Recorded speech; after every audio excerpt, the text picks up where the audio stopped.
শোভনাথ শ্যাম জগদ্দলের বিধায়ক এদিন বিধানসভার বাইরে বিস্ফোরক মন্তব্য করেন। অর্জুন সিং 2019-এর পরে অভিষেক বন্দ্যোপাধ্যায়ের নেতৃত্বে সেনাপতি হিসেবে যে দলের সংগঠন উনি ধরেছেন, সেই সংগঠনে এই ধরনের লোককে আমরা কদাপি আমাদের দলের মধ্যে রাখছি না। যারা এই গলা কাটা বা হাত কাটা বা কান কাটা আছে, তারা নিয়ে আমরা দল একেবারেই করি। দলের কোনো মঞ্চে হওয়া উচিত না। আর আমার ব্যক্তিগত কথা হচ্ছে যে দলকে আমি জানাবো যে কোনো পরিবারের যারা মনে করুন দলের টিকিটের জন্য টিকিট না পেলে অন্য দলে লোককে নেওয়া উচিত নয়। আবার দেওয়ার জন্য যে পরিবারে খুনি থাকবে আর সেই পরিবার থেকে যেন তাদের হয়, এটাও আমরা বলবো।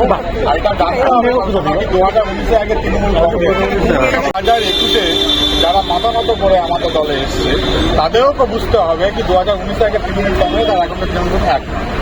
আমি ব্যক্তিগত বলবো, দলের কাছে আবেদন রাখবো, দলের উচ্চ নেতৃত্বের কাছে, যে খুনি বা খুনি পরিবারদের কোনো মতেই যেন দলে না রাখা হয় আর তাদের যেন কোনো টিকিট দেওয়া না হয়। এটা আমার ব্যক্তিগত আবেদন দলের কাছে। অর্জুন সিং যে খুনির পরিবার 100 বার, তার ভাইপো তো এখন জেলে রয়েছে বিকি যাদবের খুনে, এবং এর আগেও অনেকগুলো খুনের মামলায় চার্জশিট আছে অর্জুন সিংয়েরও বিরুদ্ধে।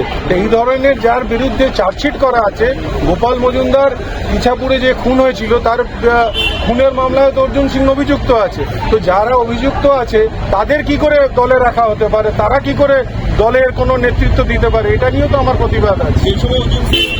এবং দল যে সিদ্ধান্ত নিয়েছে সেটা দলের অভ্যন্তরীণ ডিসিশন, সেটা নিয়ে আমি কোনো কথা বলবো না। দলের সাথে আছি, কিন্তু দলের কোনো লোক যদি কাউকে দলেরই লোককে খুন করায়, তার প্রতিবাদে কালকেও বলেছি, আজকেও বলছি, কালকেও বলবো।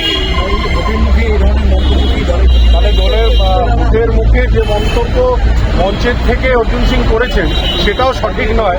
যে গান কাটা কাল কাটা, দলের কোনো গান কাটা কাল কাটা এগুলো কাউকে রাখা হয় না। অর্জুন সিংকে ও তার পরিবারের কোনো সদস্যকে আগামী লোকসভা ভোটে যেন না কোনো রকম টিকিট না দেওয়া হয়, দলের কাছে তিনি আবেদন জানাবেন বলে তার দাবি। Bureau report, D Bangla news.